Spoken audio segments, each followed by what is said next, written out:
So this is the video that shows you where to mark these notes on the ukulele, and I'm just gonna give you a little bit of a heads up first. If you take your ukulele and you turn it like this, right there, this is the diagram right there. So this line right there is this string. The second line right there is this string, and then the outside one is that. We call these strings 1, 2, 3, and 4. And the way you think of that is if this was a ladder or a building, so I'm holding my uke like this, or you're holding your uke and you're looking down, just like a building, level 1 or string 1 is closest to the ground or is on the ground. String 2 was level 2 if you're walking up to the next level of building, 3 and 4. So I'm going to get this out of here. When we look at this diagram like this would be your ukulele, and this would be the one furthest from the ground, so 4, 3, 2, 1. Okay, these are arranged by string order, and I will show you how to do that now.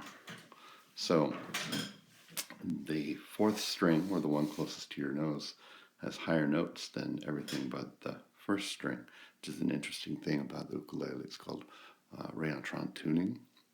So if I take this first note here, which is a G, and it's fourth string right there, G, fourth string, you play the open string. You don't play anything.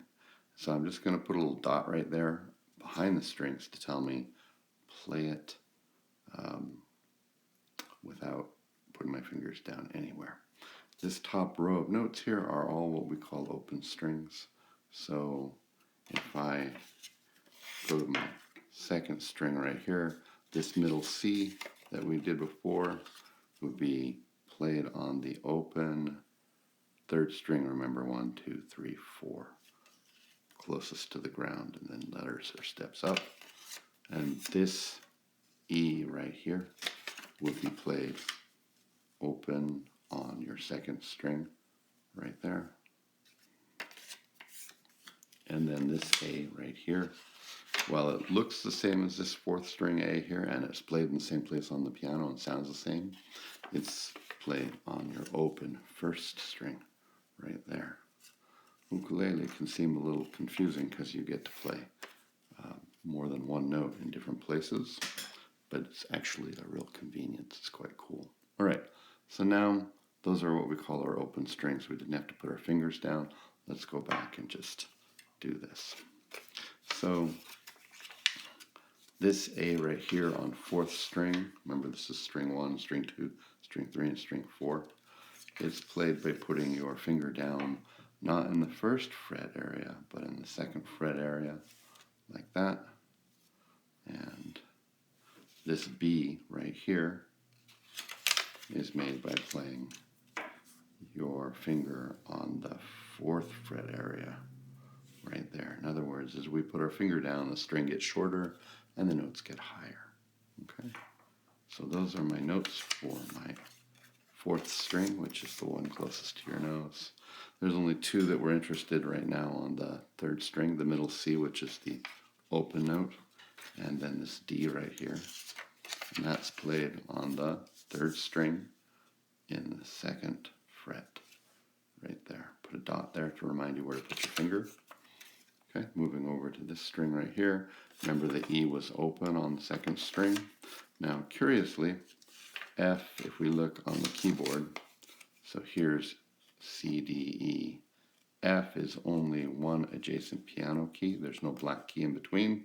And so we're only going to go up one fret from E. This was E. So instead of going to here, since F is only one adjacent key on the piano, we'll only go up one fret right there. Okay? And then this G right here, it's not the G that's the fourth string, it's the G on the third string or second string. So E, F, and G is played in the third fret right there, like that. All right, first string. We've already marked the open A. Okay, B is 2 half steps up on the piano, or 2 adjacent piano keys, so right there. Now again, if we look for this C right here, okay, if we look, this is our B right there, and it's another place where there's no black key in between, so you can only go up 1 key, not like 1, 2, like that, 1 key. So it's only going to be 1 fret up from the B, so the B is on 2, the C will be on 3, like that. If that wasn't quite clear, just build them out this way, and as you practice, you'll get to remember the location. Now, this high D is kind of a problem. It actually exceeds the flashcard diagram, so we're going to extend our fretboard up like this and draw another set right there, and it's on number 5 like that. And just so you know, there's a fret marker there, so it's easy to find. It's the first little dot on your fretboard. It's probably located in the center somewhere like that. All right, I'm going to put a picture of all of these up for you as well, so you can double check that yours are correct. And that's what we do. Now your flashcards are ready to study. You can say, well, this note is called a G. Correct. And this note is located above middle C on the G key right there. Correct. Or you can say, I play this note, since it's the 4th string G, open on the 4th string right there like that. And you'll have practice assignments and tests and things. Very important to be able to correlate all those things. That's what we call a core or basic skill in this class, meaning you have to do this nigh into perfectly to pass the class. But it's okay. We're doing this in like the 1st and 2nd week, and you'll have lots and lots of time to practice and get good at this. And that's it.